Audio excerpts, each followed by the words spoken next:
Hello नमस्कार साथियों, आप सभी का बहुत बहुत स्वागत है। जैसा कि हम लोग कर रहे थे साइंस का सीरीज और साइंस एनसीईआरटी का सीरीज में हम लोग चैप्टर नंबर 3 आज करेंगे।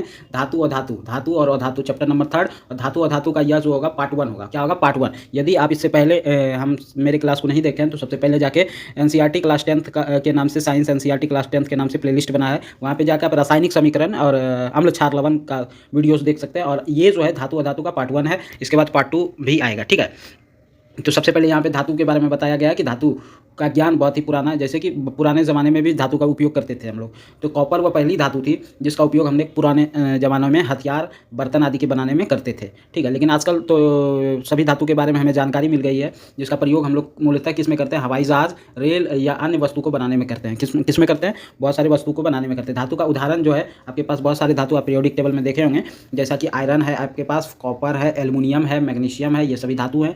लेड है, उसके बाद जिंक है, सोडियम है, ये सारे क्या है? आपके धातु हैं। ये सभी धातु के उदाहरण हैं। उसके बाद चलते हैं धातुओं के गुणधर्म कुछ है, तो एग्जाम में यहीं से पूछता है धातु के गुणधर्म। तो फर्स्ट पॉइंट में कहा गया धातुओं के गुणधर्म में, धातुओं की सतह क्या होती है? चमकदार होती है। क्या होती है? चमकदार होती है। इसका इस गुण को धात्विक चमक कहते हैं। इस गुण को क्या कहते हैं? धात्विक चमक कहते हैं। क्या कहते हैं? इस गुण को धात्विक चमक कहते हैं। सेकंड पॉइंट में दिया है धातुएं सामान्यतः क्या होती है? कठोर होती है। क्या होती है? कठोर। प्रत्येक धातु की कठोरता क्या होती है? अलग अलग होती है। प्रत्येक धातु की कठोरता अलग अलग होती है। ठीक है। थर्ड पॉइंट में दिया गया है कि कुछ धातुओं को पीट कर उन्हें पतली चादर के रूप में ढाला जा सकता है। इसी गुण को क्या कहते हैं? आघात वर्धनता कहते हैं। आघात वर्धयता कहते हैं। ठीक है, कुछ धातु को आप पीट कर क्या करते हैं? चादर बना सकते हैं, पतली पतली चादर बना सकते हैं, जिसको क्या कहते हैं? आघात वर्धनीयता कहते हैं। फोर्थ पॉइंट में दिया गया है कि धातुएं जो होता है सामान्यतः ऊष्मा की सुचालक होता है। हीट का जो है सुचालक होता है, ऊष्मा का सुचालक होता है। ठीक है, तो धातुएं क्या होती है? मूलतः ऊष्मा का सुचालक होता है। पॉइंट नंबर 5 में देखेंगे। पॉइंट नंबर 5 क्या कहता है? धातुएं, पॉइंट नंबर जो धातुएं किसी कठोर सतह से टकराती है और आवाज़ उत्पन्न करती है, इसी को ध्वनिक कहते हैं। कोई भी धातु यदि किसी कठोर सतह से टकराएगी तो एक आवाज़ उत्पन्न होगा, जिसे क्या कहते हैं? ध्वनिक कहते हैं। क्या कहते हैं? ध्वनिक कहते हैं। पॉइंट नंबर 6 में तन्यता के बारे में दिया गया। धातुओं को तार के रूप में खींचा जा सकता है, मतलब पतली तार के रूप में खींच सकते हैं। धातुओं के इस गुण को क्या कहते हैं? तन्यता कहते हैं। तो धातुओं के गुण के बारे में हम लोगों ने अभी जाना, तन्यता कहते हैं। ठीक है, नेक्स्ट चलते हैं। कुछ धातु हैं जो कि कठोर हैं, कुछ धातु हैं कि जो कि नरम है। सबसे अधिक आघात वर्धनीय धातु है। तो सर देखिए, सबसे कठोर धातु जो होता है वो आयरन होता है, कॉपर होता है, एल्युमिनियम होता है। Iron, copper, aluminium. नरम धातु में आपको सोडियम, पोटेशियम देखने को मिल जाएगा। उसके बाद सबसे अधिक आघात वर्धनीय धातु जो होगा, आघात वर्धनीय, सोना, चांदी। ऊष्मा का सबसे अच्छा सुचालक धातु जो होता है वो चांदी, तांबा। सबसे अधिक तन्य धातु जो होगा वो सोना होगा। ऊष्मा का कुचालक धातु जो होगा वो लेड होगा, मरकरी होगा। तो इस पॉइंट को आप याद कर लेंगे। कठोर धातु में आयरन, कॉपर, नरम धातु में सोडियम, पोटेशियम। सबसे अधिक आघात वर्ध धातु में सोना, चांदी। ऊष्मा का सुचालक धातु पूछेगा तो चांदी, तांबा। ऊष्मा का कुचालक पूछेगा तो लेड, मरकरी। सबसे अधिक तन्य धातु पूछेगा तो सोना। अब चलते हैं धातुओं के रासायनिक गुणधर्म। धातुओं के कुछ रासायनिक गुणधर्म है। फर्स्ट पॉइंट में दिया गया है धातुओं का दहन। धातुएं ऑक्सीजन से क्रिया करके धात्विक ऑक्साइड बनाते हैं। तो धातुएं जब ऑक्सीजन से क्रिया करता है तो कौन सा ऑक्साइड बनाता है? धात्विक ऑक्साइड बनाता है। जैसे कोई भी धातु आपके पास है वो ऑक्सीजन से अभिक्रिया किया तो धात्विक ऑक्साइड बनाएगा। जैसे कि उदाहरण में आपके पास कॉपर है, कॉपर जब ऑक्सीजन से अभिक्रिया किया तो कॉपर ऑक्साइड बनाया। उदाहरण में आपके पास एल्युमिनियम है, एल्युमिनियम जब ऑक्सीजन से अभिक्रिया किया तो एल्युमिनियम ऑक्साइड बनाया, Al2O3। ठीक है, तो ये आपके पास धातुओं का दहन, ऑक्सीजन की से क्रिया करके धात्विक ऑक्साइड। कोई भी धातु है वो ऑक्सीजन से अभिक्रिया करके धात्विक ऑक्साइड का निर्माण करता है। नेक्स्ट चलते हैं उभयधर्मी ऑक्साइड। उभयधर्मी ऑक्साइड किसको कहते हैं? ऐसे धात्विक ऑक्साइड जो अम्ल और क्षार दोनों से अभिक्रिया करके लवण और जल प्रदान करते हैं उसको क्या कहते हैं? उभयधर्मी ऑक्साइड कहते हैं। उभयधर्मी ऑक्साइड किसको कहते हैं? ऐसे धात्विक ऑक्साइड, धातु का ऐसा ऑक्साइड जो अम्ल या क्षार दोनों से अभिक्रिया करके लवण या जल प्रदान करती है, ऐसे को क्या कहते हैं? उभयधर्मी ऑक्साइड कहते हैं। तो उदाहरण पे चलेंगे तो क्या कहता है? एल्युमिनियम ऑक्साइड जब अम्ल से अभिक्रिया किया HCl से, हाइड्रोक्लोरिक एसिड से, तो एल्युमिनियम क्लोराइड प्लस H2O बनाया। ये क्या है? ये क्या है आपका? ये आपका लवण है, वो जल है। एल्युमिनियम ऑक्साइड जब आपका सोडियम हाइड्रोक्साइड से, सोडियम हाइड्रोक्साइड क्या है? क्षार है, तो सोडियम एल्यूमिनेट बनाया और प्लस जल बनाया। सोडियम एल्यूमिनेट प्लस क्या बनाया? जल बनाया। तो यहाँ उभयधर्मी ऑक्साइड के बारे में आप जान गए कि ऐसा धातु जो अम्ल और क्षारक दोनों से अभिक्रिया करके लवण और जल प्रदान करती है उसी को क्या कहते हैं? उभयधर्मी ऑक्साइड कहते हैं। चलिएगा नेक्स्ट पॉइंट में। नेक्स्ट पॉइंट में एनोडीकरण किसको कहते हैं? एनोडीकरण को समझेंगे। एनोडीकरण किसको कहते हैं? एग्जाम में पूछा जाता है। एल्युमिनियम पर मोटी ऑक्साइड की परत बनने की प्रक्रिया को क्या कहते हैं? एनोडीकरण कहते हैं। एल्युमिनियम पर मोटी ऑक्साइड की परत बनने की प्रक्रिया को क्या कहते हैं? एनोडीकरण कहते हैं। अब कैसे मोटी परत बनता है एल्युमिनियम पे वो समझेंगे। तो वायु के संपर्क में आने से एल्युमिनियम पर ऑक्साइड की पतली परत निर्माण हो जाता है। एल्युमिनियम ऑक्साइड की परत इसे संक्षारण से बचाती है। इस परत को मोटा करके इसे संक्षारण से अधिक सुरक्षित किया जा सकता है। एनोडीकरण के लिए एल्युमिनियम की एक साफ वस्तु को एनोड बनाकर तनु सल्फ्यूरिक अम्ल के साथ इसका विद्युत अपघटन किया जाता है। ठीक है, वायु के संपर्क में आने पर क्या होता है, एल्युमिनियम पर ऑक्साइड की पतली परत जम जाती है। वायु के संपर्क में आएगा तो ऑक्सीजन तो वायु में होता ही है, तो उससे क्या होगा, ऑक्साइड की पतली परत निर्माण हो जाती है। अब देखिएगा क्या कहता है, एल्युमिनियम ऑक्साइड की परत इसे क्या करती है, संक्षारण से बचाती है। संक्षारण मतलब खराब होने से बचाती है। इस परत को मोटा करके इसे संक्षारण से अधिक सुरक्षित किया जा सकता है। एल्युमिनियम ऑक्साइड की परत को मोटा करके संक्षारण से क्या किया जा सकता है, अधिक सुरक्षा प्रदान किया जा सकता है। एनोडीकरण के लिए कहता है, एनोडीकरण के लिए एल्युमिनियम की एक साफ वस्तु को एनोड बनाकर तनु सल्फ्यूरिक अम्ल के साथ इसका विद्युत अपघटन किया जाता है। ठीक है, चलिएगा समझ गए होंगे। अब देखिएगा नेक्स्ट पॉइंट में, देखिएगा धातुओं की जल के साथ अभिक्रिया। जब कोई भी धातु जल के साथ अभिक्रिया करेगा तो क्या होगा, धातु जब जल से अभिक्रिया कराता है तो क्या होता है, धातु जल के साथ अभिक्रिया करके हाइड्रोजन गैस तथा धात्विक ऑक्साइड उत्पन्न करती है। क्या करती है, हाइड्रोजन गैस और धात्विक ऑक्साइड, हाइड्रोजन गैस और धात्विक ऑक्साइड उत्पन्न करती है। जैसे पोटेशियम यहाँ पे है, जल से विक्रिया किया, पोटेशियम ऑक्साइड और जल का हाइड्रोजन गैस का निर्माण किया। यहाँ पे सोडियम है, जल से विक्रिया किया, यहाँ पे क्या हो गया, सोडियम ऑक्साइड और जल का निर्माण किया। ठीक है, तो राइट, समझ में आ गया। नेक्स्ट चलते, नेक्स्ट पॉइंट क्या कहता है, धातुएं, यहाँ पे समझिएगा, धातुएं जब जल से अभिक्रिया करती है तो धात्विक ऑक्साइड और हाइड्रोजन गैस उत्पन्न करती है। क्या करती है, धात्विक ऑक्साइड और हाइड्रोजन गैस उत्पन्न करती है। नेक्स्ट चलते, धातुओं का अम्ल के साथ अभिक्रिया। जब धातु अम्ल से अभिक्रिया करता है तो क्या होता है, धातुएं अम्ल के साथ अभिक्रिया करके लवण और हाइड्रोजन गैस देती है। क्या देती है, धातु जब आपका धातु अम्ल से अभिक्रिया करेगा तो वो क्या देगा, लवण और हाइड्रोजन गैस देगा। धातु जब अम्ल से अभिक्रिया करेगा तो क्या देगा, लवण और हाइड्रोजन गैस देगा। जैसे एक धातु आपके पास मैग्नीशियम, मैग्नीशियम जब अम्ल HCl हाइड्रोक्लोरिक एसिड से अभिक्रिया किया तो मैग्नीशियम क्लोराइड लवण, magnesium chloride plus hydrogen gas दिया। जिंक जब आपका HCl हाइड्रोक्लोरिक एसिड से अभिक्रिया किया तो जिंक क्लोराइड प्लस क्या दिया आपको, हाइड्रोजन गैस दिया। तो ये समझ गए होंगे कि धातुएं जब अम्ल के साथ अभिक्रिया करती है तो लवण और हाइड्रोजन गैस देती है। इस पॉइंट को समझ गए होंगे। नेक्स्ट पॉइंट पे चलते हैं। नेक्स्ट पॉइंट कहते हैं धातुओं की धातु लवणों के साथ अभिक्रिया। कोई भी धातु है उसी का धात्विक लवण के साथ अभिक्रिया जब होता है तो क्या होता है, तो क्या जानते हैं आपकी सभी धातुओं की क्रियाशीलता में अंतर होता है। सभी क्रियाशीलता में अंतर होता है, ये बात तो आप जानते हैं। अधिक क्रियाशील धातु अपने से कम क्रियाशील धातु को उसके यौगिक के विलयन या गलित अवस्था में विस्थापित कर देता है। धातु ए है आपके पास, बी लवण का विलयन है, धातु बी क्या है, लवण का विलयन है। तो क्या होगा, ए जो होगा लवण का विलयन है, धातु बी जो होगा वो लवण का विलयन नहीं होगा। ठीक है, आप समझ। नेक्स्ट चलते एक्वारेजिया पे। एक्वारेजिया आप समझिएगा, एक्वारेजिया किसको कहते हैं, जिसमें सोने को भी घुला सकते हैं आप, प्लेटिनम जैसे धातु को भी आप घोल बना सकते हैं। तो देखिए एक्वारेजिया, रॉयल जल का लैटिन शब्द है। रॉयल जल का लैटिन शब्द क्या है, एक्वारेजिया।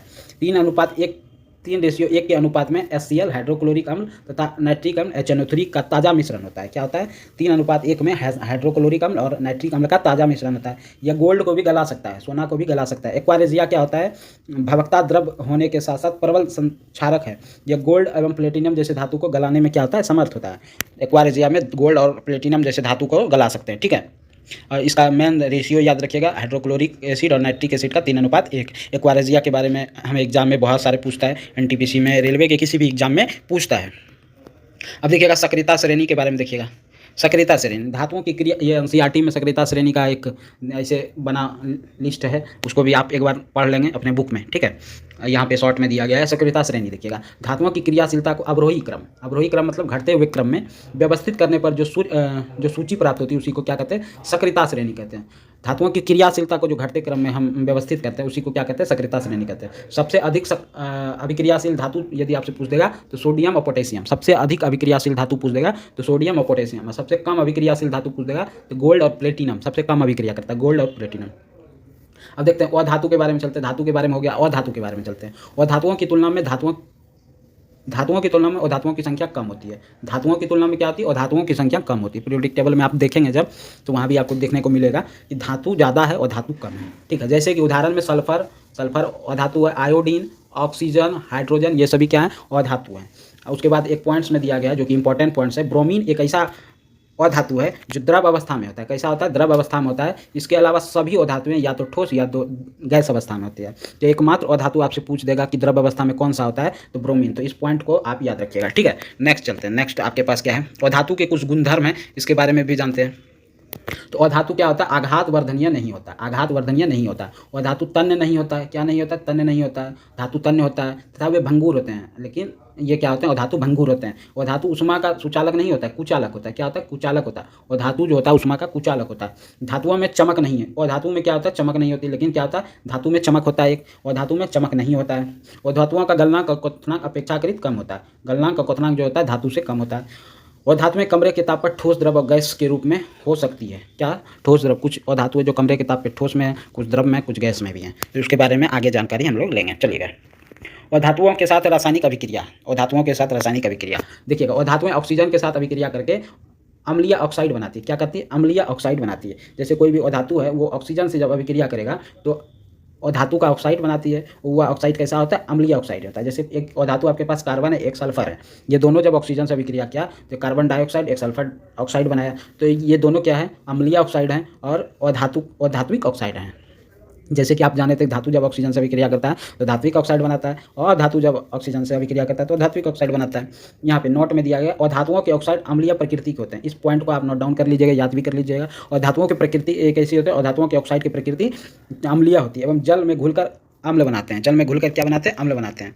जैसे आप धात्विक ऑक्साइड एक कार्बन डाइऑक्साइड ले लें CO2 और जल H2O ले लें तो H2CO3 मतलब कार्बोनिक अम्ल का निर्माण करेगा।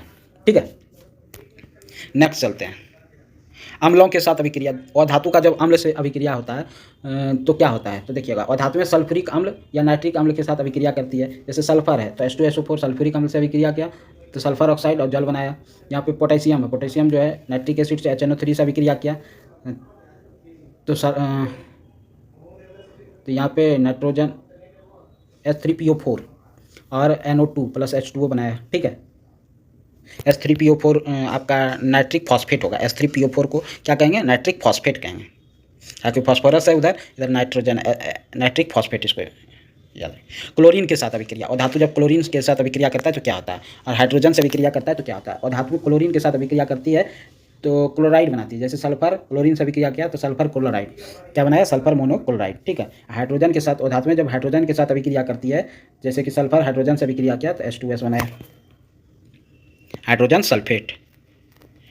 नेक्स्ट चलते हैं, उत्कृष्ट गैस के नाम। कुछ उत्कृष्ट गैस हैं जिसमें कि आपका हीलियम, नियॉन, आर्गन, जेनॉन, इसको याद रखिएगा। द्रव अवस्था में पाई जाने वाली धातु, ये पूछा जाता है एग्जाम में, मरकरी। तो द्रव अवस्था में पाया जाने वाला एकमात्र धातु क्या है? मरकरी है। ऐसी धातुएं जिसे हथेली पर रखने पर पिघल जाता है, गैलियम ऑक्सीजियम। गैलियम ऑक्सीजियम ऐसी धातुएं हैं जिसे हथेली पर रखने पर पिघलने लगती है। ऐसी अधातुएं जो चमकीली होती है, एक ऐसा अधातु है जो चमकीली होती है, वो क्या है? आयोडीन। ऐसी अधातु जो विद्युत का सुचालक होता है तो वो क्या है? ग्रेफाइट। वो क्या है? ग्रेफाइट। नेक्स्ट चलते हैं, नेक्स्ट आपका है क्षारीय धातु। क्षारीय धातु आपके पास क्या है? Lithium, sodium, potassium. Lithium, sodium, potassium, ये सभी क्या है? क्षारीय धातु।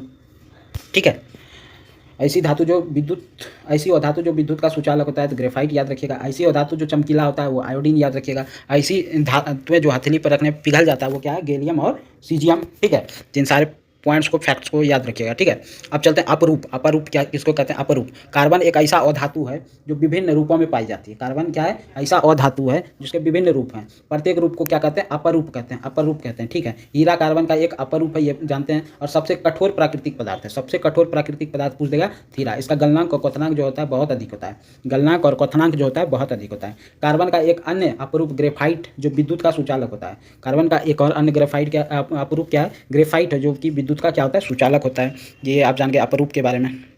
अब देखिएगा, तो यहाँ पे आके ये समाप्त हुआ धातु और धातु का पार्ट 1। ठीक है, अब नेक्स्ट वीडियो में जो हम लोग करेंगे वो पार्ट 2 के बारे में करेंगे। ठीक है, यदि आपने पिछले वीडियो को नहीं देखा है, 2 चैप्टर हमने कंप्लीट करा दिया। एक आपका रासायनिक अभिक्रिया एवं समीकरण, दूसरा अम्ल, क्षार और लवण। उसको नहीं देखें तो जाकर प्लेलिस्ट से देख लीजिएगा। यदि वीडियो अच्छा लग रहा हो तो ज़्यादा से ज़्यादा कमेंट कीजिएगा, ज़्यादा से ज़्यादा चैनल को सब्सक्राइब कीजिएगा। थैंक यू, धन्यवाद। इसी के साथ इस वीडियो को समाप्त करते। जय हिंद।